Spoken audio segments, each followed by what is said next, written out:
What's up, squeakers and internet? It's Brad the Mouse here, and welcome to this Soul Calibur 6 guide. And in today's episode, we'll be covering the basics, or to put it simply, a little bit of everything, but in simple terms. The first thing we are going to cover firstly is the Xbox store, or in this case the DLC store, which is basically the season pass and the individual characters that you can buy and play as. Over time, more characters will come out, and as a recording, to be interior are the only DLC characters to have came out as of this late.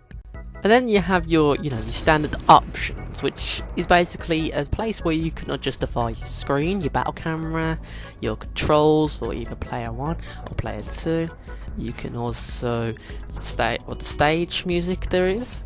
You could also look at the copyright and also some extra things. I mean, like there's a lot of choices in the options menu, and that's pretty much it. That's all it needs. Not much of explanation here. You can also change the dub settings to and from English to Japanese. Up next is the museum, which is essentially your place of lore and where you can learn about all the different characters in the game, where they come from, who their family is, what their origins are, the old shabam. Every single character, or cast character in any sense, has their own story and profile in this certain menu. You can also see the encyclopedia for any references that you need, such as what the evil seed is, what the ultimate seed is, and so forth. Along with that is the concept art of every single Soul Calibur, and also the promotional art for this game as well. There's a lot of different pictures of concept art for characters, background art for characters. Not only this, you can get combat lessons for not only each individual character, but also combat lessons for each character to use universally, as in this will apply to every single character, and every single character can do this, and it is possible for them to do these kind of tactics. There's a lot of them, and I won't go through them all because it's best to learn and do it for yourself. And also there's music, which is well, at the moment it's just Soul Calibur V music with some guest stars of Nier Automata or The Witcher 3. But DLC is coming, and the list of music will expand, and also tips, but you get them anyway. Up next is network mode, which is essentially your online play mode. You have two fighting modes, ranked match and casual match.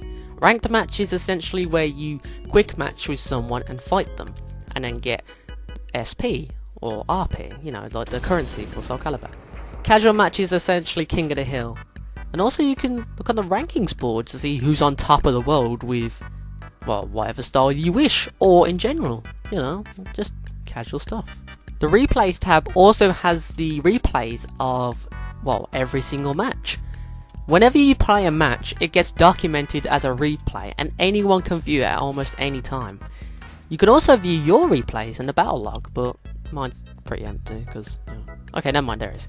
But yeah, this is basically my player log. I basically used when in 2B came out, so that's probably why you see her a lot. But this is basically the matches I had, well, with the styles I used. Also, that just ignore favourites because I don't have any. Next is battle mode, which is basically the offline mode. You have arcade, which is fighting 8 or more consecutive opponents to get SP or soul points, which is the currency of this game. Not the online currency, the offline currency. And you also have versus mode, which is basically your 1 player against 2 player, or 1 player against AI and so forth. And training, which is pretty self-explanatory. Creation's going to need a whole separate video on its own, but all I can say is this is where you make your custom characters. Soul Chronicle or story mode is basically exactly what it says on the tin. It's story mode. And this is where you can play the main story, which is basically a reboot of the Soul Calibur series. This is the very first time that the two swords cross paths. But not only can you play the main story, you can play each character's individual stories that contributed to the Soul Calibur universe and whatnot. But some of them are really interesting. You can find out the backstories of a lot of characters, especially the villains. And lastly, we have Libra of Soul or mission mode, which is going to have its own video discussing the ins and outs of, well, Libra of Soul.